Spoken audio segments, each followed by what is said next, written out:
Welcome to the new 105.8 Light FM. The best slow hit station. The best slow hit station.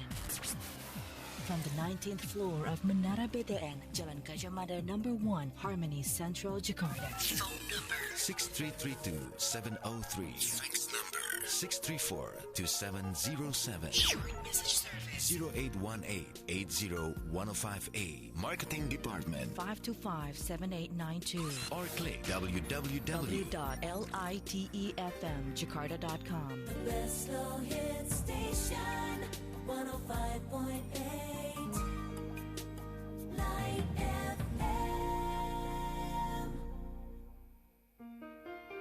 Berproses menuju kesejatian diri. Bersama Siwo Agus Hidayat.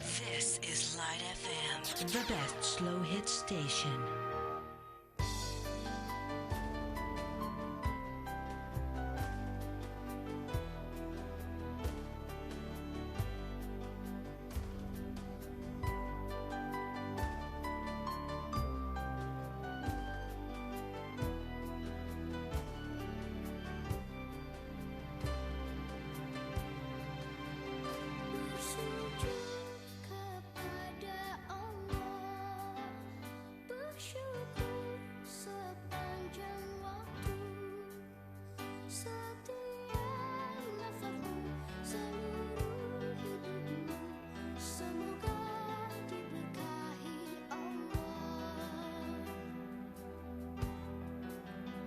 Bersabar taat pada Allah, menjaga keikhlasannya. Semoga dirimu, semoga langkahmu diiringi oleh rahmatnya. Setiap nafasmu, seluruh hidupmu, semoga diberkahi Allah. Alhamdulillah wa syukurillah, bersyukur padamu ya Allah. Kau jadikan kami saudara, indah dalam kebersamaan.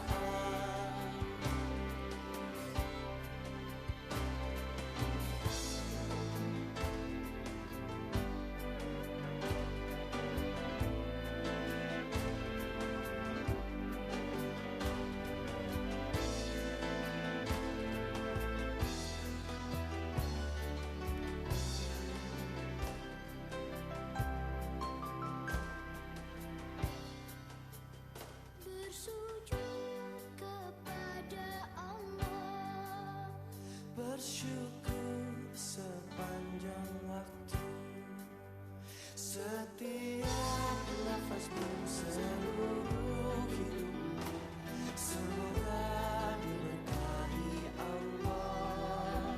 Semoga dirimu, semoga langkahmu diiringi oleh rahmatnya. Alhamdulillah wa syukurillah, bersyukur padamu ya Allah. Kau jadikan kami saudara, indah dalam kebersamaan. Alhamdulillah wa syukurillah, bersyukur padamu ya Allah. Kau jadikan kami saudara, hilanglah semua perbedaan. Alhamdulillah wa syukurillah, bersyukur padamu ya Allah. 105.8 Light FM, the best slow hit station. Assalamualaikum warahmatullahi wabarakatuh. Alhamdulillah, Rabbil Alamin, saya Brian Silver bisa kembali hadir dalam berproses menuju kesejatian diri.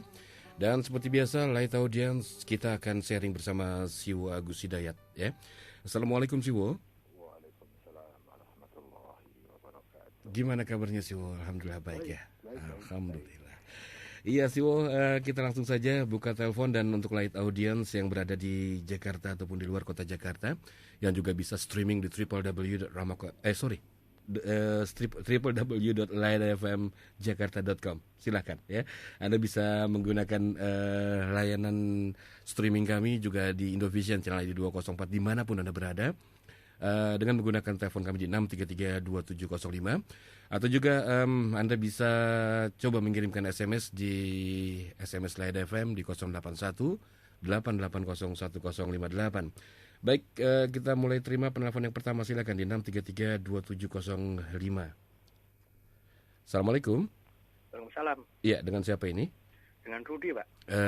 Mas Rudi. Di mana Mas di Rudi? Rawamangun. Di Rawamangun. Silakan Mas Rudi. Ya. Assalamualaikum, Siwo. Waalaikumsalam Ya. warahmatullahi wabarakatuh. Sedikit saja, Pak ya. Tolong bahas pernikahan manusia dengan jin, itu saja, Pak. Manusia dan jin ya, Mas Rudi? Iya, baik, terima kasih. Ini Iya, waalaikumsalam warahmatullahi wabarakatuh. Iya, Siwo silakan. tentang manusia dan jin apa yang tadi? Pernikahan jin dan manusia. Oh, pernikahan. Iya, Antik juga ini. iya, baru dengar saya juga.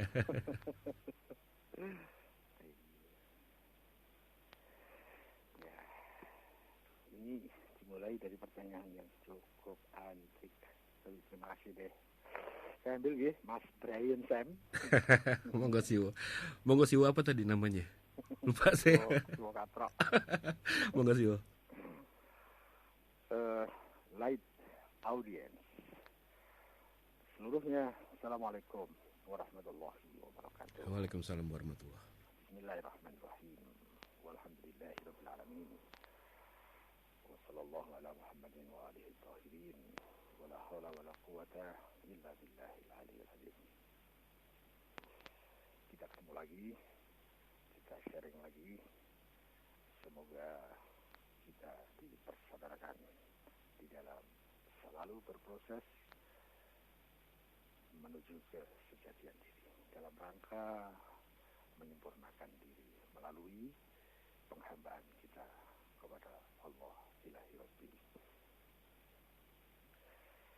Sebagaimana biasa, mari kita tingkatkan fokus kita terhadap tujuan dan kian waspada terhadap niat, kian konsentrasi terhadap tugas.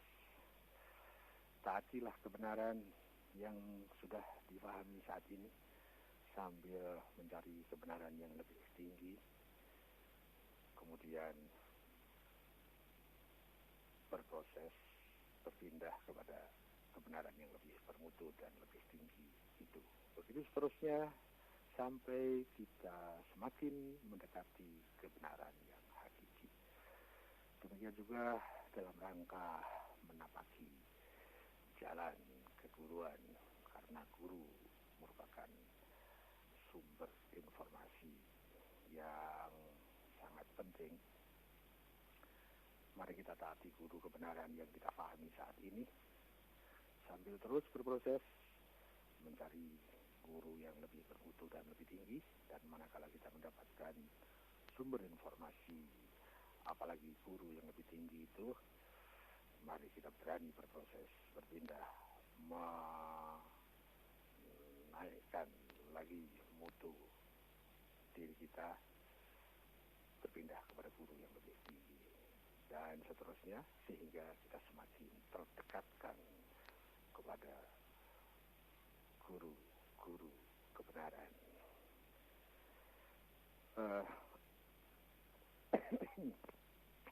Light audience. Sebagaimana biasa juga, saya adalah teman sharing Anda. Jadikan saya sebagai teman, jangan diposisikan saya melebihi kapasitas saya. Saya di sini duduk tidak mewakili pihak manapun. Saya akan men-sharingkan hanya sebatas yang telah saya pahami sementara ini. Itu pun kalau masih ada yang kiranya berkenan untuk sharing atau berdialog, bertanya jawab. Kita akan mulai dari yang pertama dari Mas Rudi di Rawamangun tentang pernikahan manusia dengan jin. Hingga saat ini saya belum pernah mendengar Ya kalau sekedar mendengar isu pernah, tapi saya tidak tahu persis itu, dan juga tidak saya perhatikan benar isu tersebut, sehingga saya juga tidak bisa memutuskan atau memahami bahwa isu itu benar atau tidak. Yaitu permasalahan bahwa ada manusia yang menikah dengan jin. Saya hanya bisa men-sharingkan permasalahan ini sebagaimana biasa. Kalau masalah fikih, maka untuk kita mengatakan boleh atau tidak, nah itu permasalahan hukum. Dan permasalahan hukum itu harus kita rujukkan kepada ahli hukum. Dan kita tahu bahwa ahli hukum yang dia mempunyai kewenangan untuk memutuskan boleh, tidak boleh, haram dan wajib dan haram, makruh dan sunnah, halal dan mubah, itu hanya orang yang memenuhi syarat sebagai mujtahid atau faqih atau marji, ya, sering disebut sebagai marja. Jadi maksud saya bahwa dalam permasalahan ini dan juga permasalahan yang lain yang masih di dalam skop pembahasan hukum, pembahasan fikih, itu akar permasalahannya ada di situ. Sepanjang kita tidak masuk ke akar permasalahan itu, maka akan sangat banyak sekali permasalahan fikih yang akan menjadi kurang jelas. Bahkan bisa menjadi banyak bias. Bahkan bisa menjadi banyak tabrakan-tabrakan. Apalagi kalau sudah orang misalnya seperti saya ikut-ikut masuk menimbulkan hukum-hukum, waduh, akan semakin banyak deh tentang perenang hukum yang ya kalau orang masih sekapasitas saya sangat belum memenuhi syarat untuk mengambil ayat-ayat sebagai data, kemudian mengambil hadis-hadis yang topiknya sama sebagai data, kemudian dengan data itu saya analisa, kemudian saya menyimpulkan hukumnya. Tapi kalau yang seperti itu yang melakukan saya, itu sangat tidak memenuhi syarat. Saya sudah melakukan sesuatu yang di luar kewenangan saya. Karena untuk mengetahui bahwa ayat ini untuk terkait dengan hukum yang seperti apa, ayat ini apakah terkait proporsional dalam hukum tertentunya, apakah hadis yang saya ambil itu benar-benar sudah terjamin kesahihannya atau tidak dan sebagainya, itu akan menjadi banyak bias manakala yang mengerjakan permasalahan penyimpulan deduktif itu dikerjakan oleh orang yang tidak membidangi masalahnya, orang yang tidak memenuhi syarat sebagai mujtahid. Jadi ya jawaban saya sangat standar dan mungkin cukup membosankan jawaban ini, yaitu bahwa permasalahan fikih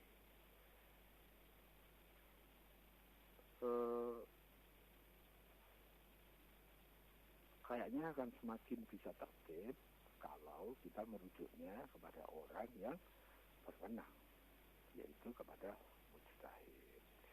Kayaknya begitu. Terus kalau kita masukkan kepada permasalahan yang spesifik seperti pertanyaan tentang pernikahan muslim dan jin, misalnya kalau tadi ditanyakan, karena tadi tidak apa ya, pertanyaannya tidak jelas ke satu hal. Manusia dan jin pernikahan itu dipandang dari apanya gitu ya. Kalau dipandang dari sudut fikihnya boleh atau tidak, saya kebetulan belum mengkaji itu sehingga saya tidak berani menjawab boleh atau tidak. Jadi jawaban saya abstain, blank. Kata lainnya saya belum tahu. Ya, itulah yang bisa saya sampaikan kepada Mas Rudi. Kalau ada pertanyaan yang saya belum tahu ini, saya menjadi ringan kok. Karena tanggung jawabnya menjadi lepas. Terima kasih Mas Rudi di Rawamangun atas pertanyaannya yang saya hanya bisa menjawab saya belum tahu. saya kembalikan kepada Mas Brian. Iya, baik, terima kasih Siwo dan Light Audience, silakan saya tunggu lagi penelpon berikutnya di 6332705 atau juga mungkin Anda bisa mengirimkan SMS ya di 0818801058.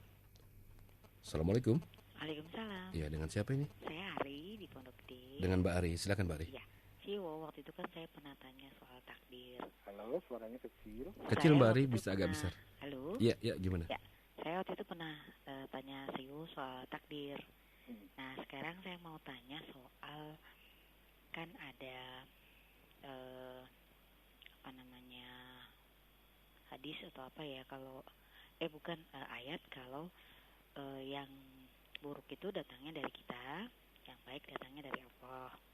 Kemudian kalau saya cuma mau memperbaiki mindsetting saya, kalau misalnya orang itu diberi kesusahan atau diberi cobaan, itu sejauh mana itu bisa dibilang bahwa itu kesalahan manusia itu, atau memang sedang dicoba untuk entah digembleng mentalnya, entah digembleng imannya segala macam supaya lebih dekat dengan Allah gitu ya. Jadi misalnya kalau dia dikasih kesusahan, kemudian tapi dikasih jalan juga sama Allah gitu, dan kita katanya harus cari hikmahnya dari persoalan itu.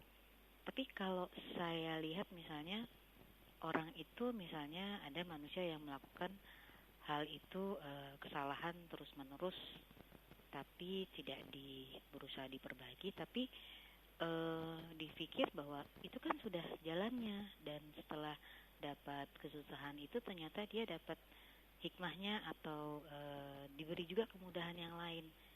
Saya cuma mau minta penjelasan atau sharingnya Siwo, kalau begini sebetulnya gimana, karena kan manusia suka ngambilnya, oh ini kan datangnya dari Tuhan juga, dari Allah juga, jadi ya jalanin aja gitu. Padahal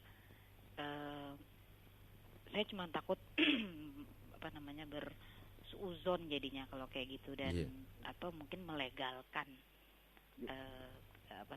kesalahan yang sebetulnya kita perbuat gitu lah Siwo. Itu aja. Iya, baik. Terima kasih. Waalaikumsalam warahmatullahi wabarakatuh. Terima kasih Mbak Ari di Bekasi ya. Silakan Siwo. Mbak Ari di Bekasi. Ya. Ini memang kayaknya masih terkait permasalahannya dengan permasalahan takdir. Dan tadi sudah didului di Mukotima ini sama Mbak Ari di Bekasi ini bahwa kemarin dulu pernah mengangkat permasalahan takdir ini.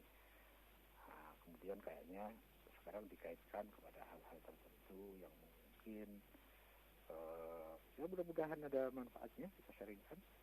Sebagaimana biasa, jangan tergesa-gesa diterima, tapi juga jangan tergesa-gesa ditolak. Karena saya hanya sekedar teman sharing yang jenengan, saya bukan narasumber dan saya bukan rujukan.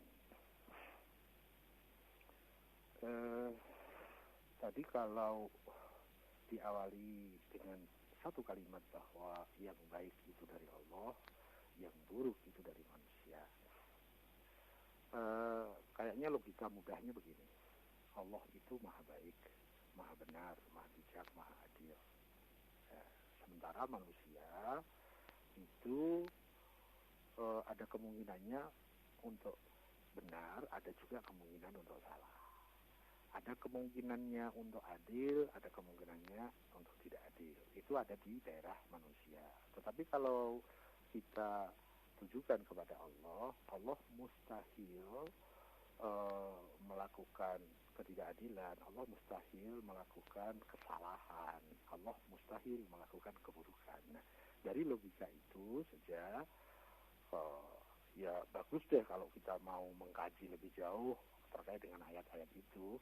Tapi saya kira kita dengan berpikir sedikit saja, kita kan sudah bisa mengambil kesimpulannya bahwa kalau ada keburukan itu kemungkinan datangnya itu dari kita manusia, yang memang manusia itu ada dua kemungkinan. Kemungkinannya bisa benar, tapi juga kemungkinannya bisa salah. Gitu. Sementara kalau Allah itu tidak ada kemungkinan bahwa Allah salah, Allah buruk, Allah tidak adil, kan tidak ada kemungkinannya. Maka setiap ada keburukan itu tidak dimungkinkan datangnya dari Allah. Kalau kebaikan pasti karena Allah sumber kebaikan. Kalau kebenaran pasti dari Allah karena Allah sumber kebenaran. Kalau keburukan, kesalahan itu tidak bisa dikaitkan dengan Allah. Jadi tidak dimungkinkan, tidak ada ruang. Kalau kita kaitkan dengan Allah itu, tidak ada ruang keburukan yang dari Allah dan tidak ada ruang kesalahan dari Allah. Maka setiap ada keburukan, ada kesalahan, itu pasti bukan dari Allah. Terus dari mana? Ya dari manusia, karena manusia memang mungkin untuk salah, meskipun mungkin juga benar. Kurang lebih kita ambil standar logika mudah, kayaknya kita mudah juga sih untuk menyimpulkan hal seperti itu. Nah kemudian kita masukkan lagi ke kasus-kasus yang tadi diangkat oleh Mbak Ari. Bagaimana dengan seseorang yang dia mengalami kesusahan, di sisi lain ada kalimat yang menyatakan bahwa dalam setiap kesusahan itu ada hikmahnya. Tapi kemudian bagaimana bagi orang yang dia salah dan terus-menerus salah, tidak ada upaya untuk memperbaiki diri dengan satu argumen bahwa kan itu semua itu memang sudah jalannya, itu semua itu sudah ada takdirnya, itu semua kan dari Allah juga, gitu ya. Nah, bagaimana permasalahan ini? Jangan-jangan tadi di kalimat terakhir hal-hal seperti itu kita sedang melegalkan kesalahan kita. Kalau kasus ini kita masukkan kepada logika mudah yang di atas bahwa yang dari Allah itu pasti semua yang baik-baik. Nah, kalau ada satu keburukan, itu penyebabnya pasti bukan Allah, penyebabnya pasti kita. Nah, kesusahan, tidak setiap kesusahan itu buruk, ya. Ada kesusahan yang baik. Kalau ada seseorang karena terkena racun, kakinya digigit ular misalnya, ular yang berbisa, dan itu racun itu bisa merambat ke daerah jantung sesuai aliran darah. Kemudian pada saat ditangani dokter, dokter memutuskan kaki ini harus diamputasi. Kalau tidak, maka pasti akan semakin parah. Itu satu kesusahan, tapi tidak buruk. Itu sebuah kesusahan, tapi baik, gitu ya. Berbeda dengan kesusahan ada orang yang selingkuh, kemudian selingkuhnya ketahuan, SMS, maaf kok SMS, apa itu yang dimuat di HP itu bisa tersebar kemana-mana, ya. Nah, kan dia susah juga, tapi itu kesusahan yang buruk. Berbeda dengan kesusahan yang pertama. Kesusahan pertama itu sesuatu yang harus dilakukan dalam rangka perbaikan, dalam rangka penyelamatan diri agar sakitnya tidak lebih parah, gitu. Sementara kesusahan yang kedua itu kesusahan yang di sana ada nilai kesalahan, ada nilai keburukan, dan ada nilai aib di situ. Jadi kesusahan dan kesusahan itu bisa berbeda. Ada kesusahan yang positif, ada kesusahan yang negatif. Ada lagi kesusahan yang lebih jelas lagi positifnya, yaitu kesusahan orang yang sedang menghadapi ujian UAN misalnya, ya, ujian nasional, ya.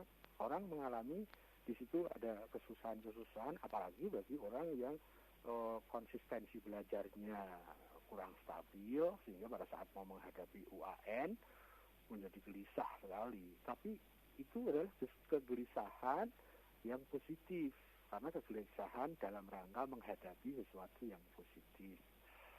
Gitu. Jadi kesusahan itu berbeda-beda. Ada kesusahan yang masih dalam koridor kebenaran, ada kesusahan yang baik, tapi ada kesusahan yang buruk. Nah, itu bisa diambil dari sebab terjadinya kesusahan itu. Kalau kita tidak punya sebab keburukan, kemudian datang sebuah kesusahan, maka itu cenderung kesusahan yang positif. Tapi kalau kesusahan yang merupakan akibat tingkah laku kita yang salah, padahal kita bisa bertingkah laku yang benar, nah itu adalah kesusahan yang buruk. Kesusahan akibat selingkuh sama kesusahan akibat dipaksa diperkosa itu berbeda. Kalau kesusahan akibat selingkuh, selingkuhnya disengaja, itu kesusahan yang negatif. Itu akibat kesalahan orang yang mengambil sebab itu. Sementara kalau kesusahannya ada seseorang yang dia dicuri hartanya atau dicuri mahkotanya itu ya, diperkosa itu kan bukan dengan kesadaran dirinya, dia tidak ingin itu. Beda sama orang yang selingkuh. Kalau orang yang selingkuh kan sadar dan memang dia mau mengambil itu dengan kesadarannya. Itu akan mempunyai akibat kesusahan, tetapi nilai kesusahannya berbeda. Yang satu bentuk kesusahan yang tidak disebabkan oleh pengambilan sebab buruk oleh dirinya. Ada kesusahan yang itu merupakan akibat seseorang yang dengan sengaja mengambil sebab buruknya. Itu sangat berbeda nilainya. Sehingga nanti kesusahan itu ada kesusahan yang menjatuhkan diri, menurunkan kesempurnaan diri. Ada juga kesusahan yang bisa menaikkan kesempurnaan diri. Ada juga orang yang lebih peka lagi, dia begitu susah manakala dia melakukan kesalahan terhadap hukum-hukum kebenaran. Ya, itu dia susah di hadapan Allah Subhanahu wa Ta'ala. Itu sebuah kesusahan tapi sangat positif. Sampai ya seperti misalnya ya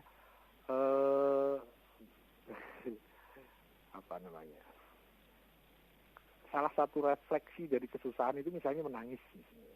Tapi sangat berbeda menangis dalam rangka penghambaannya kepada Allah, menangis dalam rangka minta ampun, tobat, atau merasa dia sangat rindu kepada Allah atau figur-figur manusia-manusia ilahiyah gitu. Itu juga menumbuhkan sebuah kesusahan, tapi kesusahan yang indah. Sangat berbeda dengan kesusahan-kesusahan lain yang kita sebut di depan. Jadi tidak setiap kesusahan itu buruk, ada kesusahan yang baik. Nah, kalau tadi ada ungkapan, kalau orang berbuat salah terus-menerus, kemudian dia tidak mau memperbaiki dirinya dengan dalih bahwa itu kan sudah jalannya itu dari Allah juga. Nah, itu sudah tabrakan dengan pemahaman kita yang di atas, bahwa kesalahan itu tidak ada yang dari Allah. Jadi kalau ada orang melakukan kesalahan, kemudian dia mengatakan, ini sudah jalan saya. Tidak. Allah memberikan semuanya itu dalam kebaikan. Apa yang diberikan oleh Allah semuanya adalah kebaikan. Seluruh rahmat dari Allah itu kebaikan semua. Nah, bagaimana kita kemudian menfungsikan pemberian-pemberian itu? Untuk apa mata kita, untuk apa tangan kita, untuk apa pikiran kita, untuk apa nafsu kita, untuk apa akal kita, dan seterusnya. Kalau kita salah menfungsikan, ya kemudian jangan dibilang bahwa ini jalan dari Allah juga. Tidak dong. Jalan dari Allah itu selalu yang menyempurnakan diri kita. Jalan yang dari Allah itu yang selalu menfungsikan sesuatu sebagaimana fungsinya, dan itu ada aturan-aturan mainnya sehingga bisa dikenal yang ini baik, itu buruk, yang ini benar, yang itu salah. Nah, kalau orang melakukan kesalahan itu kan sudah jalannya, tidak sama sekali.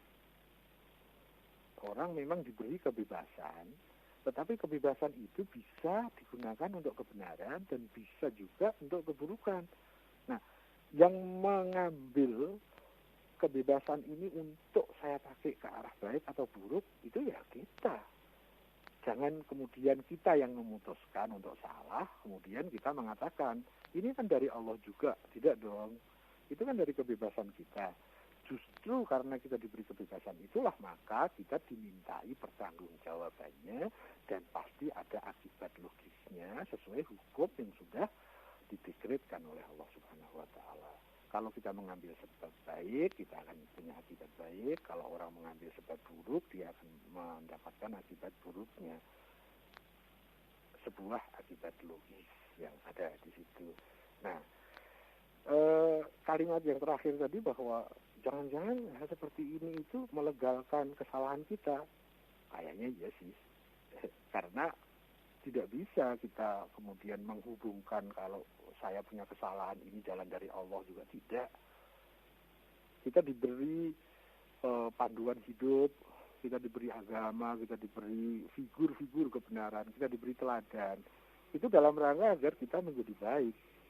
Nah, kalau kemudian kita berbuat buruk, itu sama sekali tidak dari Allah, tapi dari bagaimana kita memanage, bagaimana kita mengelola kebebasan kehendak, bagaimana kita mengelola hak bebas pilih kita. Itu sudah diserahkan, hak bebas pilih itu kepada kita. Jadi kalau kita memilih yang salah, jangan kemudian kita mengatakan ini jalan dari Allah juga. Sering yang dinyatakan bahwa kita kan sudah ditakdirkan begini, ditakdirkan begitu. Ya, itu kayaknya kita harus mengkaji ulang tentang apakah takdir. Akhirnya seperti itu. Karena kalau kita tidak cermat, nanti setiap yang buruk, kejadian yang kita tidak suka, kita sebut takdir dan itu dari Allah.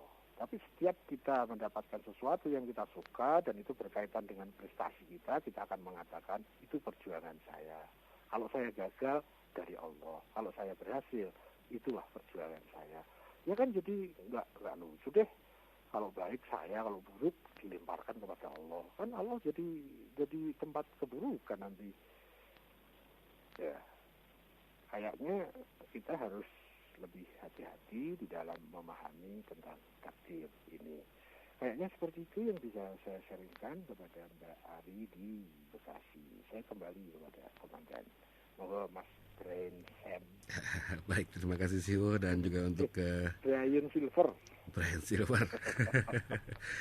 Terima kasih juga untuk yang sudah bertanya tadi ya, Mas Rudi di Rawamangun, juga ada Mbak Ari di Bekasi. Mudah-mudahan tidak puas ya Siwo ya. Mudah-mudahan tidak puas. Mudah-mudahan tidak puas. Dan yang lainnya silakan masih saya tunggu di 081 di 021 633 2705. Sebelum nanti kita masuk ke sesi berikutnya dan di SMS nanti sudah cukup banyak.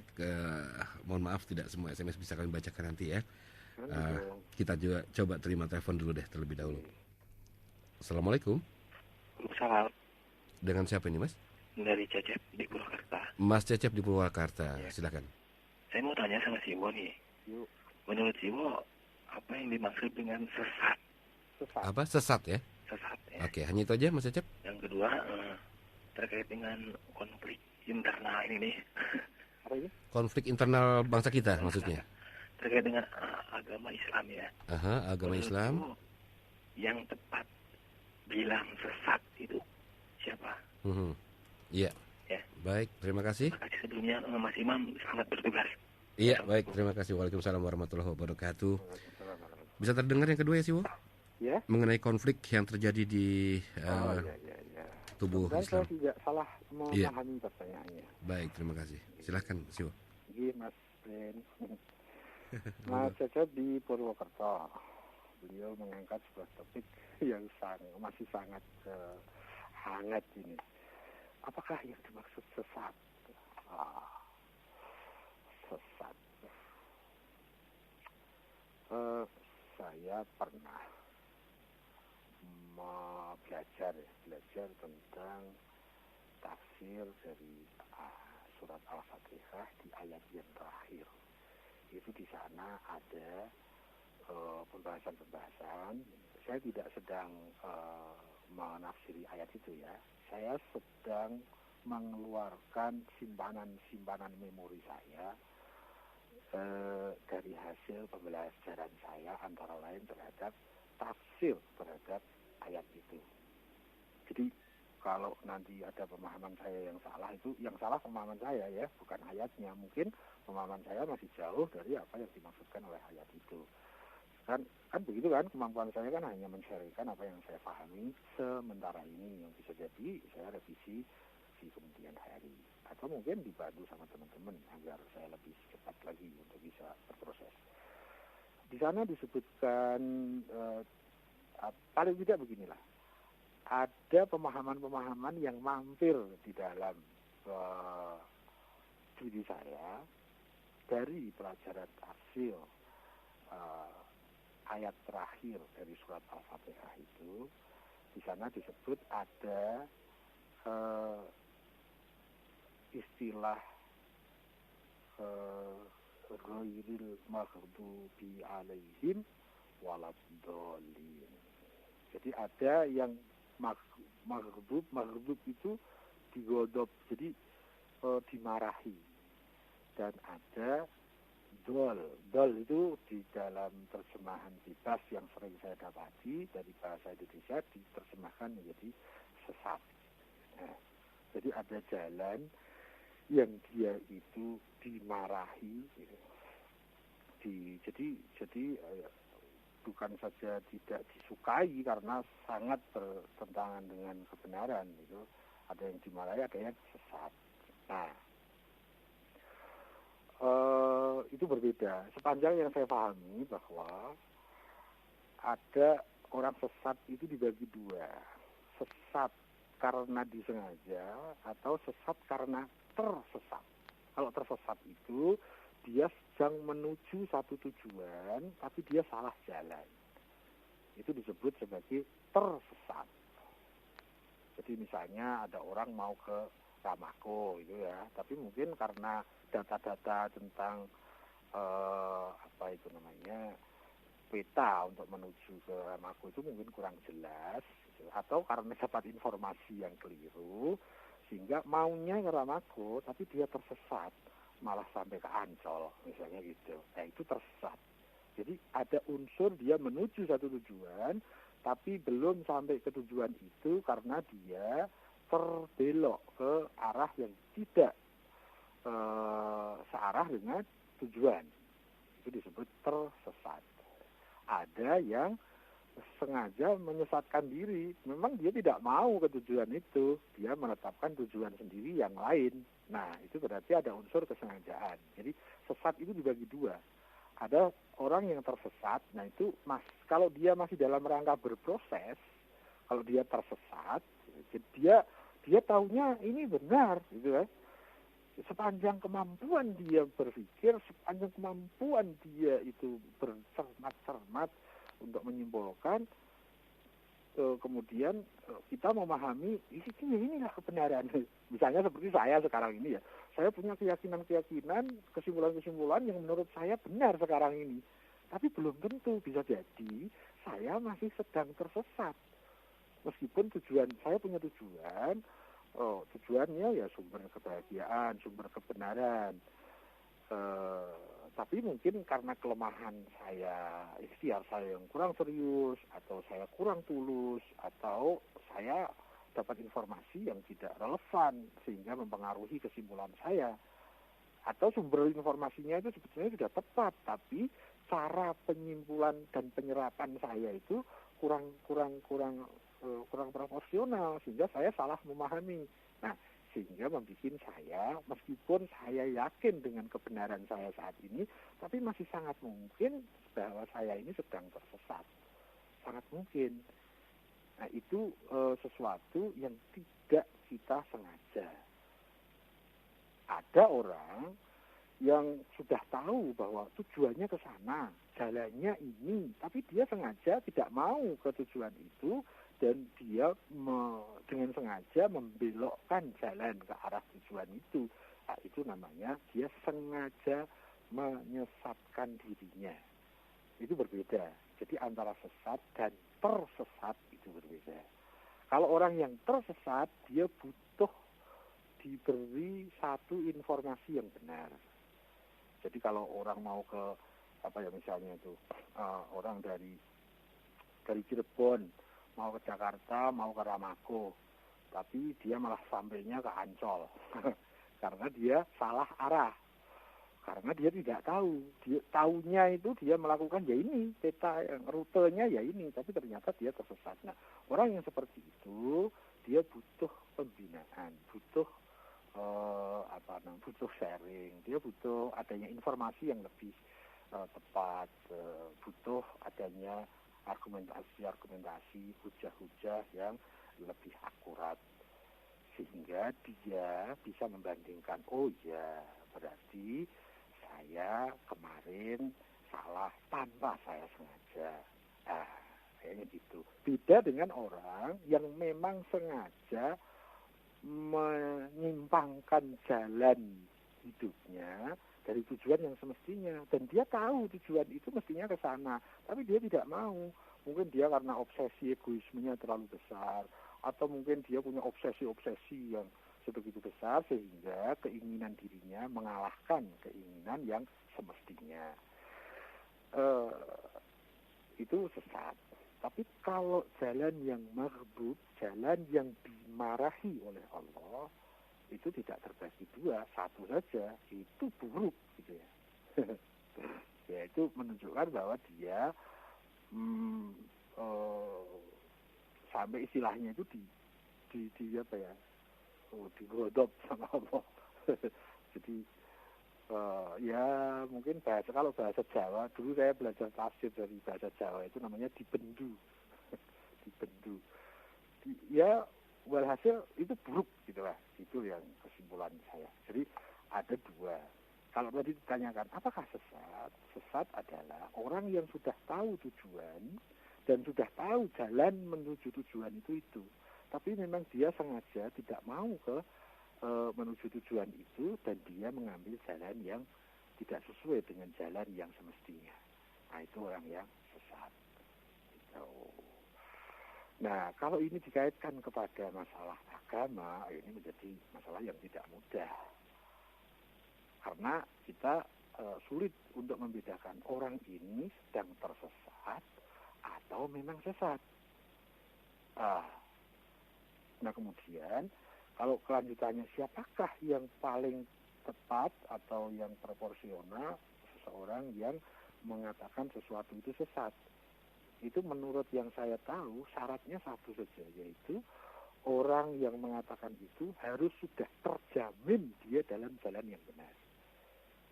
Kalau dia belum terjamin pada jalan yang benar, bisa jadi dia juga sedang dalam posisi tersesat tanpa disadari. Jadi kalau saya misalkan diri saya sekarang ini, saya punya keyakinan-keyakinan, saya punya kesimpulan-kesimpulan yang saya yakini benar saat ini, yang mempengaruhi seluruh perihidup saya saat ini. Saya yakini benar. Tetapi saya punya satu formula dalam kehidupan saya dalam berproses itu, yaitu saya harus yakin sekaligus ragu dalam satu saat. Sepertinya bertentangan ya, tapi kalau diuraikan sedikit menjadi tidak. Maksud saya begini, saya harus yakin terhadap kebenaran yang sudah saya simpulkan sekarang ini, saya harus meyakini itu, tetapi dalam bentuk keyakinan sementara, bisa jadi berubah, sehingga saya menaruh ruang lagi bahwa saya harus meragukan kebenaran yang saya yakini sekarang ini, karena sangat mungkin ada kebenaran yang sekarang belum saya pahami. Itu berarti saya masih dalam posisi yang sangat mungkin, meskipun saya meyakini ini sebuah kebenaran yang saya yakini, bisa jadi saya ada dalam posisi yang masih tersesat. Gitu. Ya, kurang lebih seperti itu yang bisa saya sampaikan kepada Mas Cecep di Purwokerto. Terima kasih, mudah-mudahan tidak puas dan semoga kita selalu meningkatkan kiat-kiat kita di dalam konsistensi berproses, sehingga kalau kebetulan kita masih tersesat, kemudian kemudian ada informasi yang lebih valid, ya tentu kita terima dong, terima kasih dong. Kalau kita dikritik, tapi kritikan itu bisa membawa kita kepada yang semestinya, ya kita justru terima kasih, jangan malah kita tersinggung kan. Nah, tapi kalau kita tidak konsisten di dalam proses, apalagi kita sudah menyatakan saya lah yang paling benar, nah itu yang sulit sekali.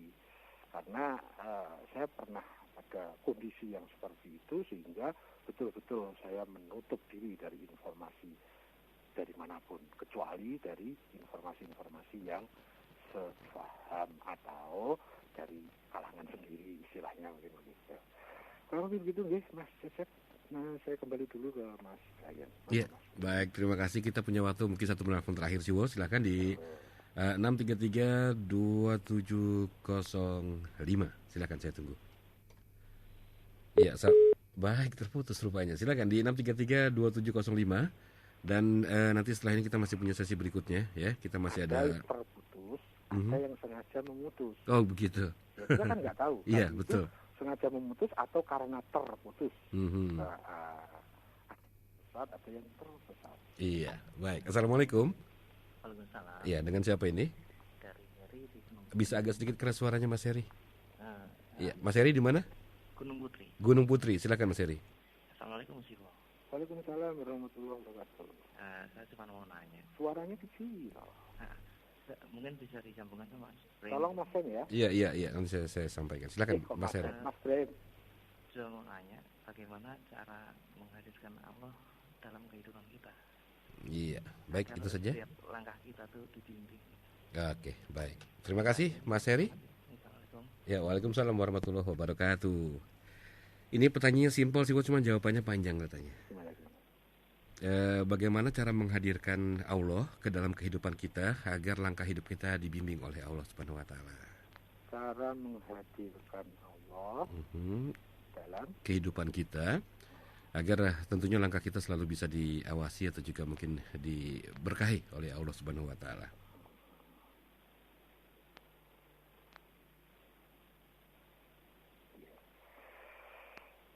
Saya coba nih. Saya akan putar memori saya di musim metu yang mana nih. Bagaimana cara menghadirkan Allah dalam kehidupan kita. Ya kalau kita bisa menghadirkan Allah dalam kehidupan kita, maka yang kedua itu sudah otomatis. Agar kehidupan kita semakin berkah. Ya.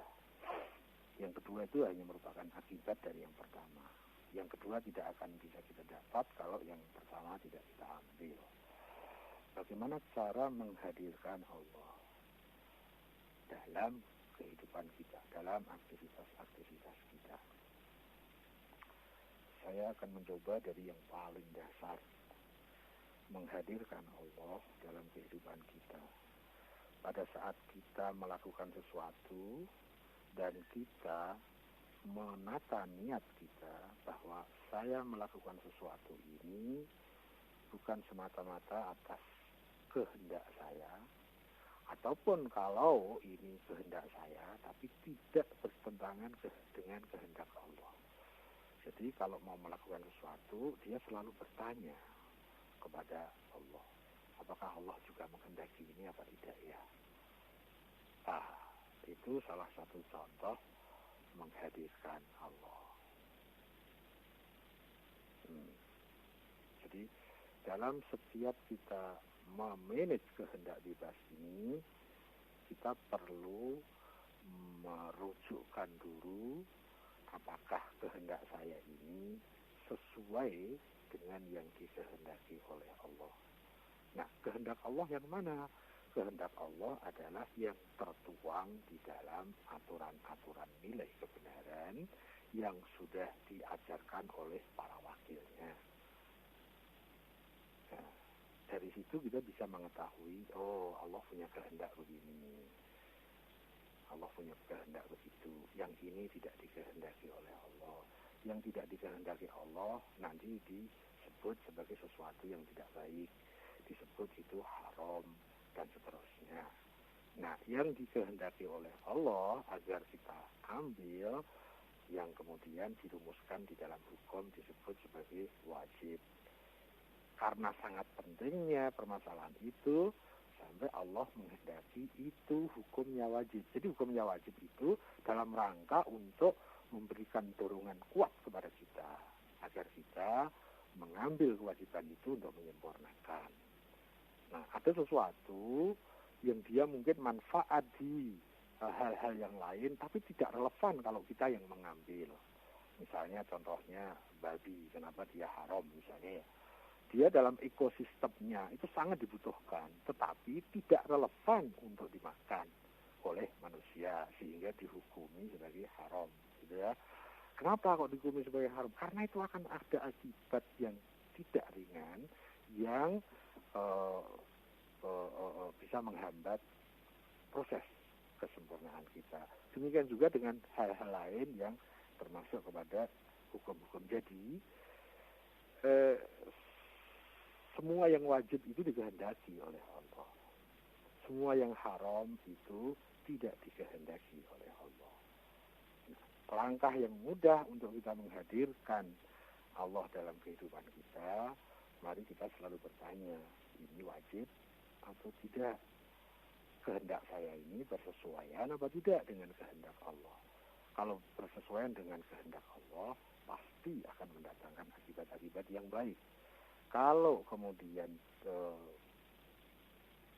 bertentangan dengan kehendak Allah itu, maka pasti akan terjadi akibat logis yang menurunkan kesempurnaan kita dan ya menyusahkan kita dan lain-lain, menyengsarakan kita. Itu kayaknya satu formula yang sudah sangat kita pahami manakala kita sedikit saja fokus kepadanya. Tapi manakala kita tidak kasih perhatian, meskipun itu formula dasar, tapi ya yang namanya tidak dikasih perhatian, ya pasti dia tidak akan ada dalam pemikiran kita, tidak ada dalam ingatan kita, tidak ada di dalam aktivitas kita. Nah, kemudian kita di yang seperti itu, misalnya, kita bisa memanfaatkan sebuah formula yang sangat dasar, yaitu formula setiap mau melakukan sesuatu, dahuluilah dengan membaca basmalah. Nah, itu bisa kita ambil sebagai formula dasar bagaimana kita bisa menghadirkan Allah di dalam kehidupan kita.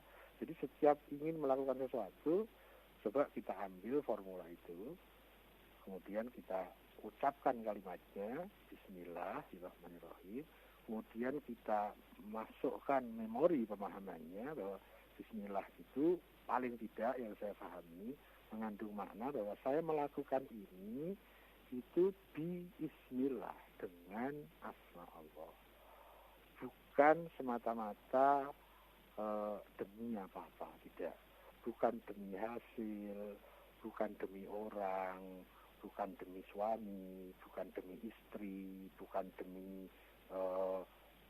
sosial, bukan demi bangsa, bukan demi apa-apa, tapi demi Allah Subhanahu wa Ta'ala. Itu satu formula yang luar biasa yang bisa menjadi sebuah sarana untuk menghadirkan Allah di dalam seluruh aktivitas kita. Bahkan begini,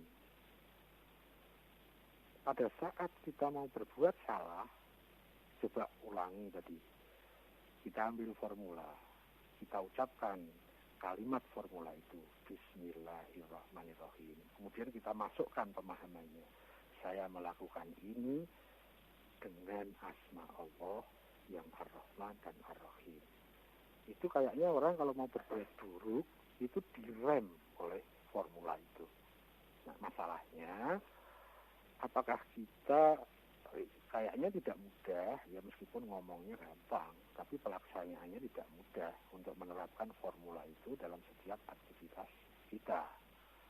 Ya, misalnya begini, ada seseorang dia sekolah, kalau ditanya, buat apa sekolah? Pagi-pagi berangkat sekolah, ya biar pandai, gitu kan? Nah, itu sudah mengganti formula Bismillah tadi dengan Bismi pandai. Kalau ada orang berangkat kerja ke kantor, Oh, kemana? Ke kantor? Oh, ya nyari uang dong.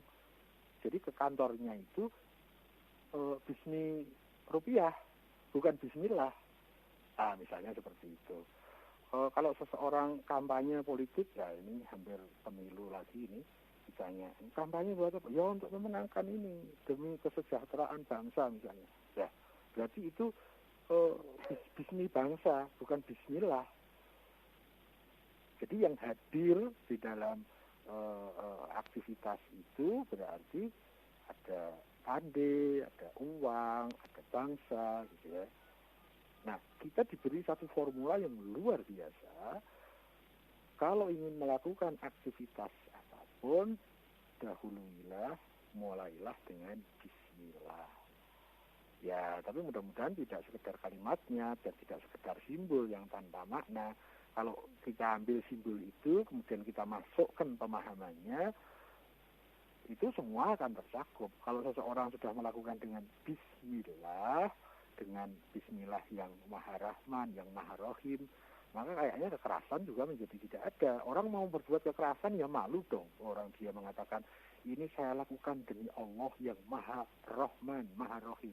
Ini saya lakukan demi yang maha pengasih dan maha penyayang. Tapi saya melakukan kekerasan. Kan kontras itu, kan itu kontradiktif antara formula yang dipakai dengan aktivitas yang dia actionkan. Nah, jadi formula ini bisa membantu menghadirkan Allah dalam kegiatan kita, sekaligus bisa menjadi satu rem yang cukup efektif kalau kita mau berbuat kesalahan. Coba kalau kita mau marah misalnya, coba deh baca bismillah dulu, masukkan makna bismillah, kemudian itu jadikan sebagai formula untuk marah. Jadi dengan ini marah akan saya lakukan dengan nama Allah yang maha pengasih dan maha penyayang. Nah, sudah, setelah itu silahkan marah. Nanti kan nggak jadi. Kalau betul-betul kita menggunakan itu sebagai formula untuk kita menghadirkan